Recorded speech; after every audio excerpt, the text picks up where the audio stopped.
في رحاب الطرب مع فاطمة ولد خصال.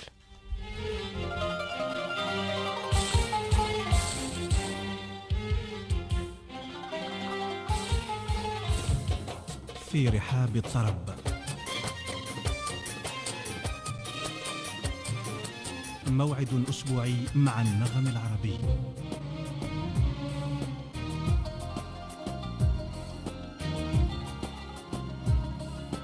في رحاب الطرب إعداد وتقديم فاطمة ولد خصال.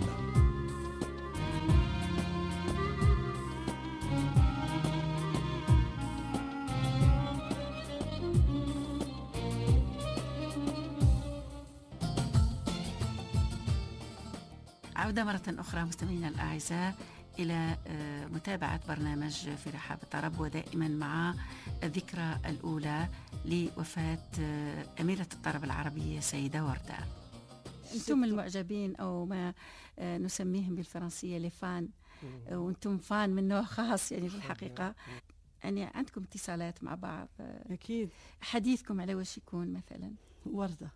وردة، ولكن أي وردة، مش صوت مش شكل مش لا مش صوت مش شكل. أكيد هي قد تجيب لك بصوتها. نعم. تجيب لك يعني تكلموا مثلا على الألحان، تكلموا على الألحان، أخبار جديدة على كل شيء. نتبادلوا يعني الأغاني. أنا نتذكر يوم باش يدخل العام الجديد 2011. نعم. اتصلت أنا بها. نعم. اتصلت بالست، ونحن نعيطوا لها الست. يعني هذا هو ست الكل. الست اتصلت فيها، كانت لكن الموبايل كان مشغول. يعني احترت، قلت كيف هي، يعني لازم نعيدوا عليها. اتاريها كانت في القناه الثالثه، الاذاعه في التلفزيون الجزائري. افتكرت، قلت يمكن تكون في التلفزيون. وفعلا كانت تتكلم مع وتعيدت على الشعب الجزائري، وانا هي بعد ما حطت السماعه انا اتصلت فيها. وكانت فرحانه كثير كثير كثير. قالت كيف يعني بنات الجزائر اتصلوا فيا هذه الساعه متاخره من الليل. وبعدين اتصلت بزميلتي وصديقتي تانيا بالانجليزي اللي راح تكون ايضا ضيفه معنا في البرنامج، اللي هي تانيا زياد. كذلك اتصلت بها كذلك. ويعني مني من الجزائر للاردن للكويت للسعوديه لكندا اتصلوا بها. شوف يعني باش تشوفوا هذا المعجبين احيانا توقع لهم بعض المواقف الصعبة، واللي ممكن يعني تؤدي لأستاذ، تؤدي حتى ربما ممكن يعني حتى الواحد يقترب من الموت. فهذه تانيا ممكن تحكي لنا عليها روزات، لأنها عراقية تعيش في لندن، وعندها حكاية مع وردة. تانيا هذه يعني مهووسة إلى درجة أنها أيوة. في 2011 كانت داخله العمليه، قوم بعمليه جراحيه في لندن. اتصلت فيا قالت لي روزيت انا داخله للعمليه، لكن نفسي حاجه اسمع صوت الست. يعني وكان تكرار 3 مرات على الاقل، نفس الطلب. نفس الطلب. نفس نعم. الطلب. نعم. انها عاوزه تسمع صوت الست. بعدين انا عندي يعني في ايدي نوضحوا نقولوا ست وردة حتى ما يفهموناش اننا نتكلم عن الست ام كلثوم. لا، ست وردة. نعم. يعني بعدين انا في ايدي نخليها تكلم الست. في ايدي يعني حكمت الموبايل وكتبت لها رسالة الوردة الله يرحمها. فوالا يبقى اتصلت في يعني الدقيقة اللي استلمت فيها الرسالة اتصلت بطانيا. واتصلت بها لما كلمتها بعد حياتها قلت لها سمعت انك تعبانه وحتعمل العمليه. في يا تانيا؟ قلت لها في وحده، يعني عندنا وحده يعني من الاردن، لكن ما خبرتني. ليه ما خبرتني؟ قلت لها انا كنت عايزه اسمع صوتك وكذا. وكانت فرحانه.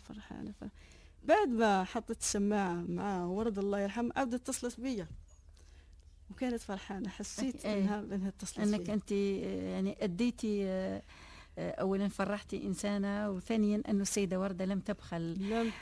وهذا دليل على إنسانيتها الكبيرة وعلى روحها الطيبة وعلى حنانها. وعلى وردة كانت تشع كل هذه الأشياء، كانت تبان في الصوت، في الأداء، في وقفتها، في ذاتها. قالت لها نعم لما تخرجي من العملية وتفطني يعني رنيني بس وانا اتصل فيك. على كل حال احنا كان عندنا لقاء مع تانيا سنستمع إليه الآن. ونحن نحن معنا طبعا من العراق الشقيق المعجبة بوردة السيدة تانيا زياد، وهي من الذين أحبوا وردة إلى حد الجنون. مرحبا بك ومساء الخير. مساء الخير، مرحبا بك يا كيفك حبيبتي؟ وسهلا. أهلا وسهلا.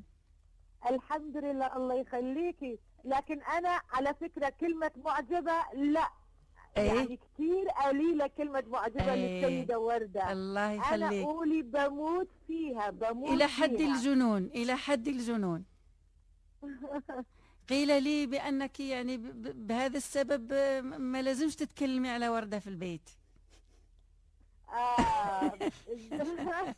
حرم مش حرمت أحبك، حرموا عليك تحبي وردة وتتكلمي عليها كثير. لأن بسبب المرض طبعا. الله يخليها. لما حدش يحرم علي وردة، لو قال لي أي حاجة محرم عليها إلا وردة، إلا وردة حبيبتي. الله يرحمها يا رب، الله يرحمها. السيدة تانيا، طبعا نحن نريد أن نعرف متى كان هذا الحب لوردة، كيف بدأ؟ متى كان هذا الحب لوردة؟ أنا بحب وردة يعني من سنين، من صغري. قولي لسه كنت في بطن أمي وبحبها. الله أكبر.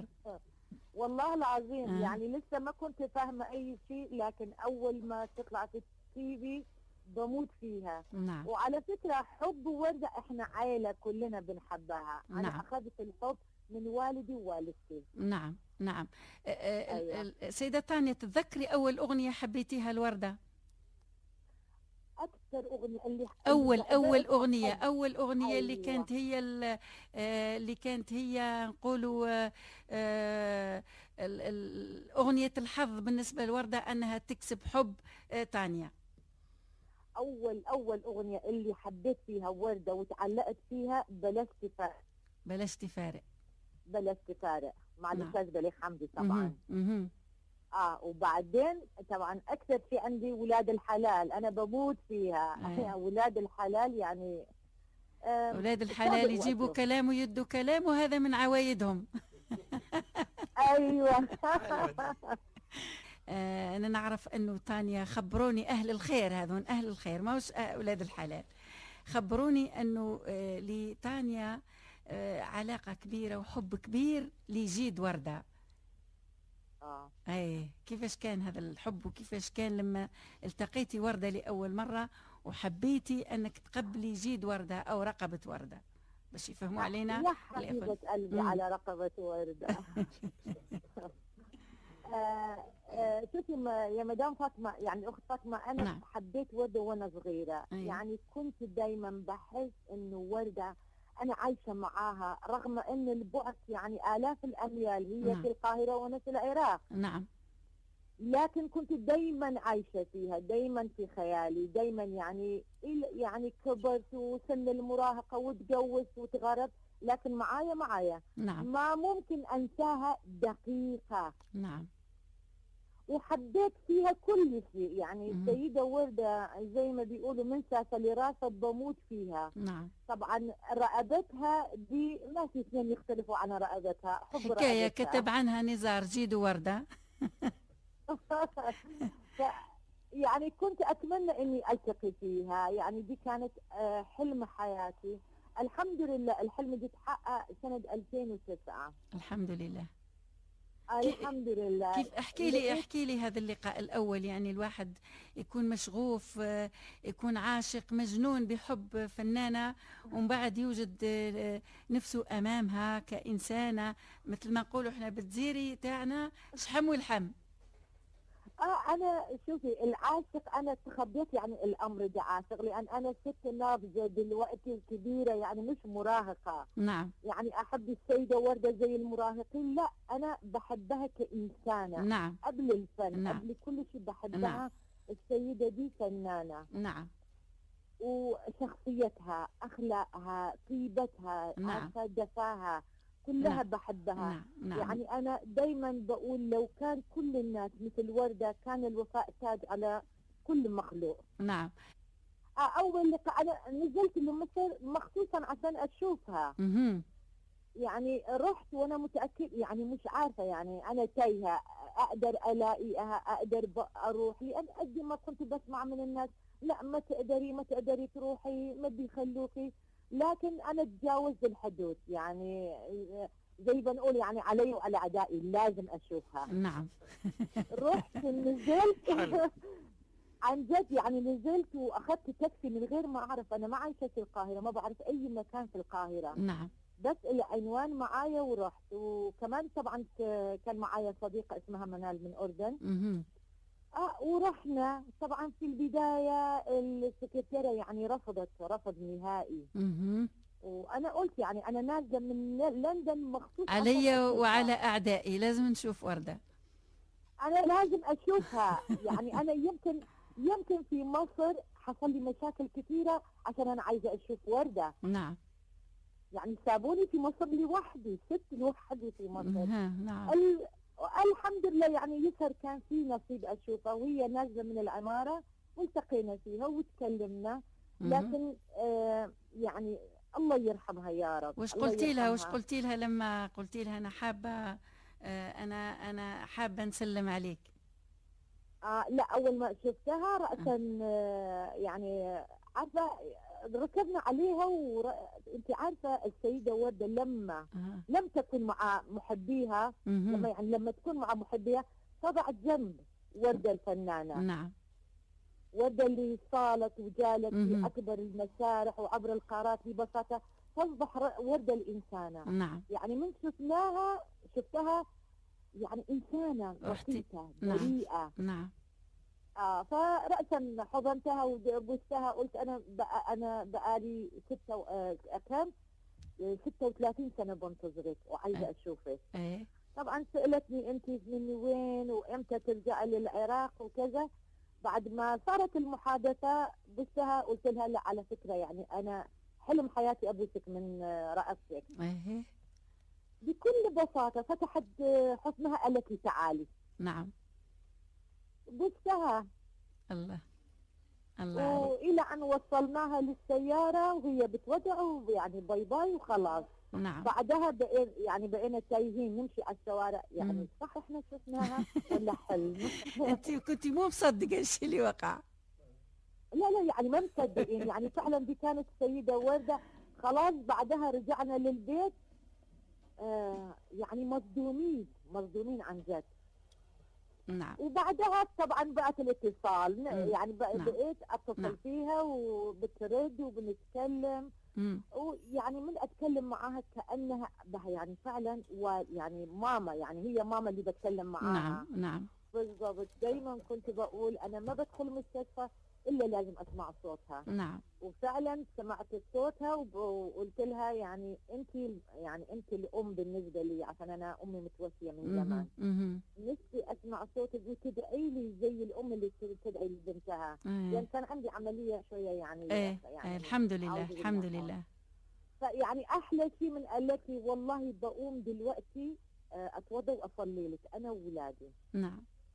ساعتها حسيت انا خلاص حتى لو ما ادخل للعمليه ما عايزه. وقلت لها حتى لو ما طلعت من العمليه خلاص انت دعيتي لي حتى لو مت، يعني المهم اخر شيء سمعت صوتك، اخر واحده سمعت صوتك انت. وقالت لي من تخرجي من المستشفى طمنيني. نعم. وانا تمنيت لو كنت حاضره معنا بالاستوديو. الله يخليكي ميرسي والله، الله يرحمها عن جد، يعني تركت فراغ. ودايما بقول كان عندنا وردة واحدة لبساتين الدنيا كلها وفقدناها، لكن هي عايشة معانا. نعم. وأنا أريجها ما زال معنا، أريج هذه الوردة لا زال معنا. هي موجودة معانا. نعم. دايما. نعم. والله. نعم. الله يرحمها. شكرا جزيلا سيدة تانيا من لندن وهي عراقية. نتمنى لك التوفيق والصحة والعافية إن شاء الله. شكرا جزيلا. أجمعين إن شاء الله، وشكرا لكم، وأنا تشرفت يعني تكلمت معاكم.